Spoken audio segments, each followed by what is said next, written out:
Hello, I am Edward, and this is Module 6,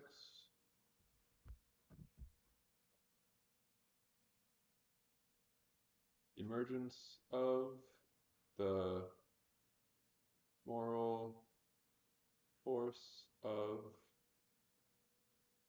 Religion and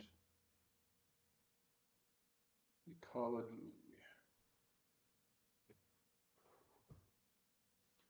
Which examples of religious environmental action inspired you and why? So I think the most important word here is, well, phrase is moral force. That is two words, Moral and Force. So starting with moral, it's kind of defining the quality of it, and force is defining the action it is taking. So if our subject is moral, what is a moral? Moral is Moral. M is your mind and your body outwards. So you am, when you exist in the world, that is your mind and your body acting outside of you. Then O, the MO could be modus operandi, how you operate. Your O is also the world except for your mind. R is everything internal. A is everything external, or the fear of God. And L is everything except your body. So Moral, it's saying you start with your mind and body looking outwards, and then you use that to reflect on your thoughts. You turn off your brain's opinion and see how God, your body, reacts to the big and the small. Then R, then you look completely internally. What is your internal environment like? What is your mind, body, and soul think of the inside? And then you completely invert your orientation. So you go from R to A. R is complete introspection. A is complete humility before God. And then you end with L, which is turning off your body, turning off your emotions, letting your mind and God look at the big and the small. So altogether, Moral is saying you start with an observation of the world. You look at your M, where you are in relation to everything. And then you open yourself up. You turn your mind off. Let your body and God commune with inside and outside in reference to your am. Then you have the R. From the O to the R, you are measuring your internal state, because turning off your mind and letting your body and God control can cause changes that need to be checked with the R. And you shut off the outside world when you do that to make sure there's as little noise as possible. Then you have A, then you bring yourself back into the fear of God in its purest form. And then L, you rest your emotions and you trust that your mind and God are working the big and the small as they need to be. So moral,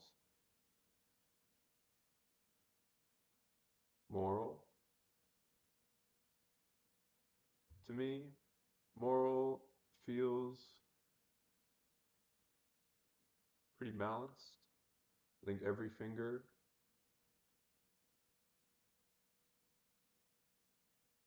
M and O are a slight inversion,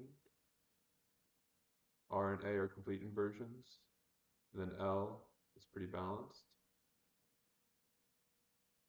So it's a small inversion, M to O, complete inversion, R to A, and then you find balance in L. So I think it's measuring the small changes, measuring the big changes, and then seeing which ones bring balance. I guess that's what a moral would be. And then a force is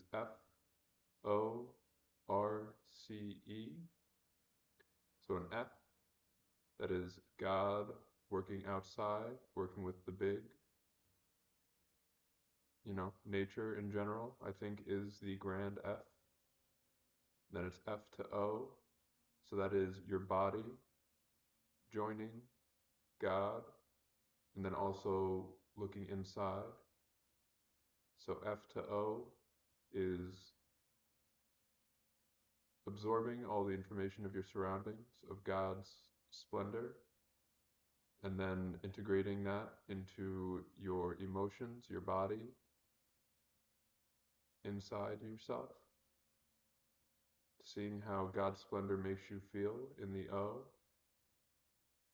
Then R is you bring your mind in, but you shut off the outside to get a proper internal measurement. And then R. From R you go to C. I think it's interesting that the word has F and C because they are siblings. F is the large God, the God outside yourself. C is the large body, the body outside yourself. So first, you're looking at the spiritual nature of the world, then you integrate it by shutting off your mind. Then you center yourself with R, and then you're looking at the larger body of the world. That's your body outside, and then you become completely open to it. Which I think tells us that God is for yourself, then you center, and then you give your body to nature, and it will find alignment and be completely open. So moral force, M-O-R-A-L-F-O-R-C-E. Moral, M, figuring out who you are in relation to the world, who is the big mind and body. O is a reflection on those thoughts that come up. R is centering yourself. A is bringing in the fear of the Lord. Then L is bringing balance. F is looking at God's splendor in nature. O is reflecting on it. R, centering yourself. C is letting yourself feel at one with nature. And then E is complete openness. I also think it's significant that these words are M or Al and F or C. M being yourself, so it's M or Al, so it's yourself or all. I think that really tracks well with the definition of moral being looking at yourself in relation to the outside world, reflecting, centering, fearing the Lord, and finding balance. And morals are all about balancing the M, the self, versus the all, everyone else. So moral is balancing M or all, and then force is F or C. F, you can also think of it as the Lord acting on things. And then C, you could think of it as passively absorbing the information.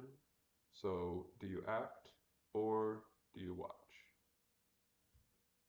So this phrase altogether, M or all, self or everyone, F or C, act or watch.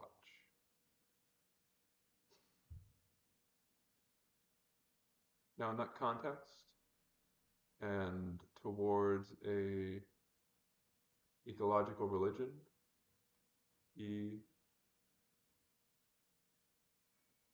ECOLOGICAL, ecological. I think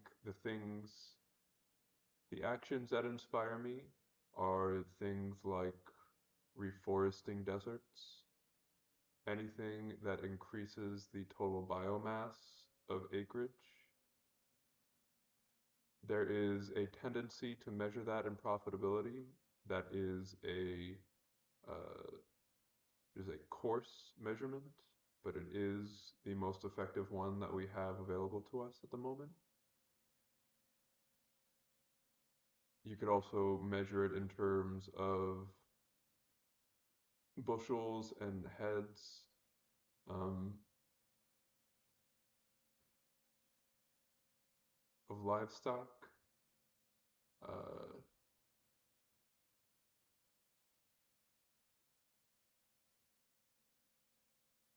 but I think economic value or numbering any system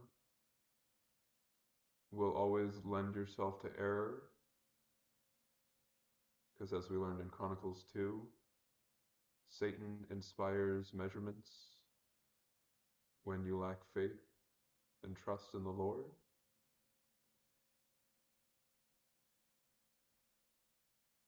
So then I think the two most important actions that can be taken is inspiring reverence for nature through, I suppose, whatever the most effective means at creating positive dopamine feedback loops. For some people, it's just being in nature. For some people, it's working with nature. Um, and frankly, for some people, it's being as far away from it as possible. I think the key would be to understand who is who and how to distribute nature information to them in a way that most effectively uh, trains them to want to support it. I think that is the kind of emotional psychological path. I think the physical path is really creating rituals and techniques and prayers around the sowing of seeds, the caretaking of sprouts to plants to uh, fruits of all shapes and sizes, whether it be grains, legumes, uh, you know, actual fruits, vegetables, um, and then the honorable harvest. Uh, Robin Wall Kimmerer talked about how the Native American honorable harvest was taking half. I think that is the best place to start. Also in the Bible, somewhere in the Torah, they talked about letting the land rest during the seventh year, which I think uh, makes inherent sense to me, understanding my own personal strength training and conditioning. Your muscles produce lactic acid through exertion, but they can only consume that lactic acid once they are resting. Um, so there's always a balance, but also your muscles will only go through protein synthesis in the 24 to 48-hour period after you have worked out. So the consistency and the cycling is important. Um, as to how you could start forming some of these practices, um, I think the most effective way I have found to uh, cultivate and harvest reverence for the divine in myself is by learning the signs: tree, plant, seed. I think those connect with me on a primal level. which makes me more inclined to care for them and see them as a part of me. Um, and then, however the rituals are built, I have an instinct for it, but mostly unfamiliar with the true ritualistic culture of organized religions. Although I imagine in my own practice, it would start with some sort of offering and setting of intention. You could gather the seeds or the plant or the sapling in front of you, know it as well as you can, learn the name for it. Let's say we are working with a lily. Lily. So we have a lily. First we learn the name Lily. Lily. Then we tell the lily that we love it. I love you, Lily. Once we have created the connection with the lily, this imaginary lily that is in front of me right now,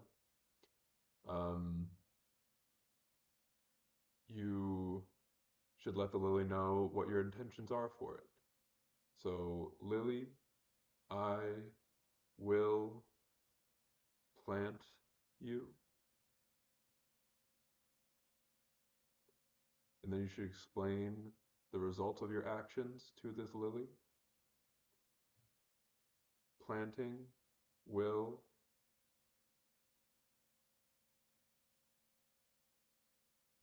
help you grow.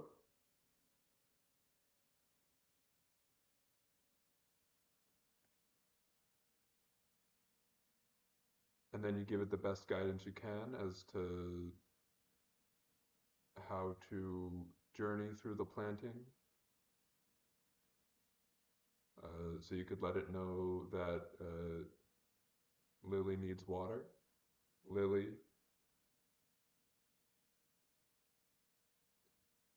needs water. Lily needs sun. Lily needs ground. I think at that point, you can let the plant know where it is going. If you have a name for your property, if you are part of a church, if you, even if you just organize your garden or land into a grid system, just by creating the name. The important piece is that a name is created regardless of what the actual importance of the name is.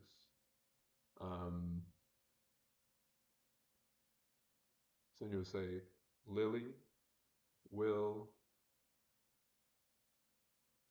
live with,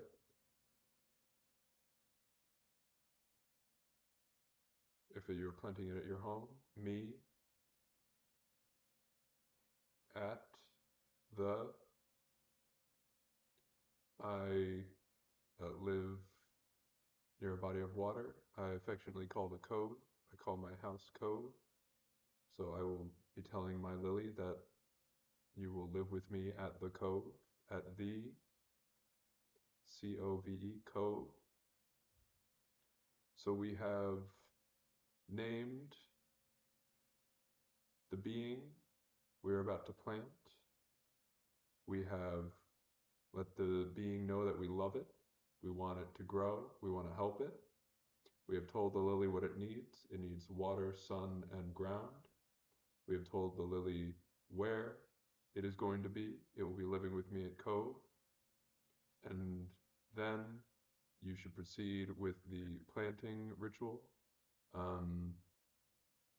which will be mostly, dig a hole, put the seed, sapling, sprout in it, cover it up.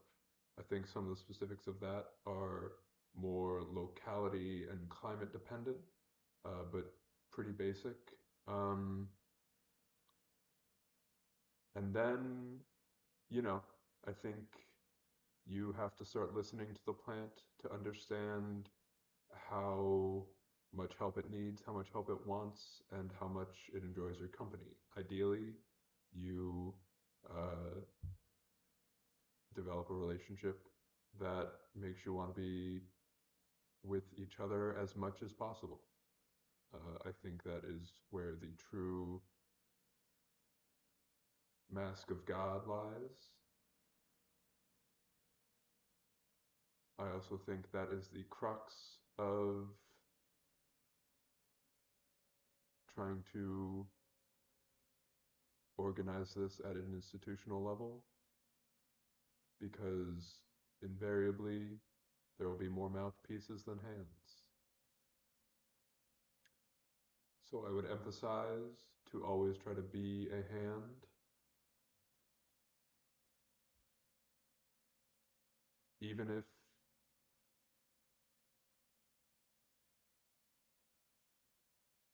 you lack the natural inclination.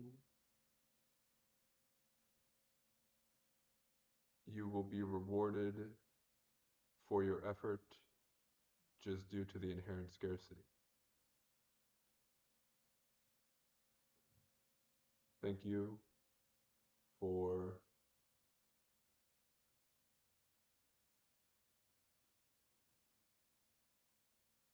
watching, and God protect you